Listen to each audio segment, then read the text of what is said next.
And we know that tonight is all about celebration. If you are planning to be on the road, police say please don't take the celebration with you. They think that drunk driving, and expect, honestly, that drunk driving will spike tonight. It's a risk they say could cost more than a ride home. Nicole Nielsen spent the day talking to officers. She's live from Fort Worth. And Nicole, what they tell you about just preventing DUI accidents tonight?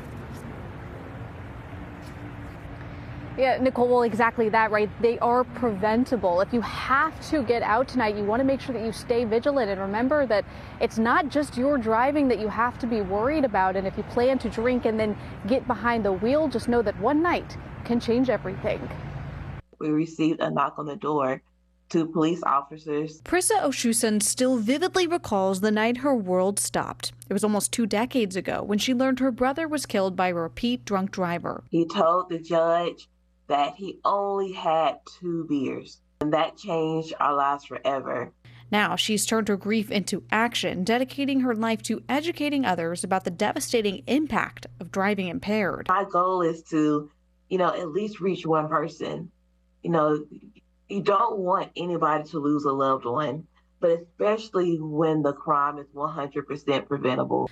The numbers are sobering. According to Mothers Against drunk driving deaths have jumped 33% since 2019, while TxDOT reports that last year, 1 in 4 crashes in Texas involved a drunk driver.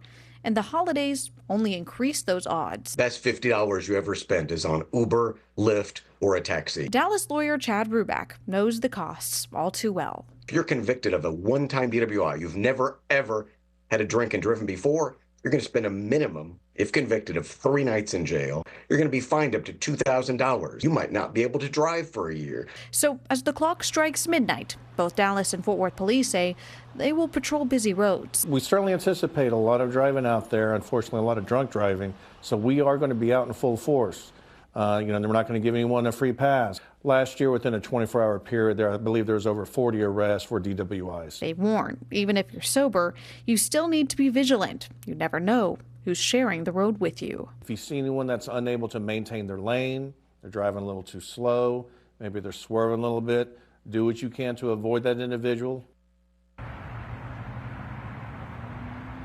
So you're certainly going to want to be safe out there, and remember that just one night of fun is certainly not worth your life. In Fort Worth, Nicole Nielsen, CBS News, Texas. Yeah, we want everyone to get home safely. Nicole, thank you so much for those reminders.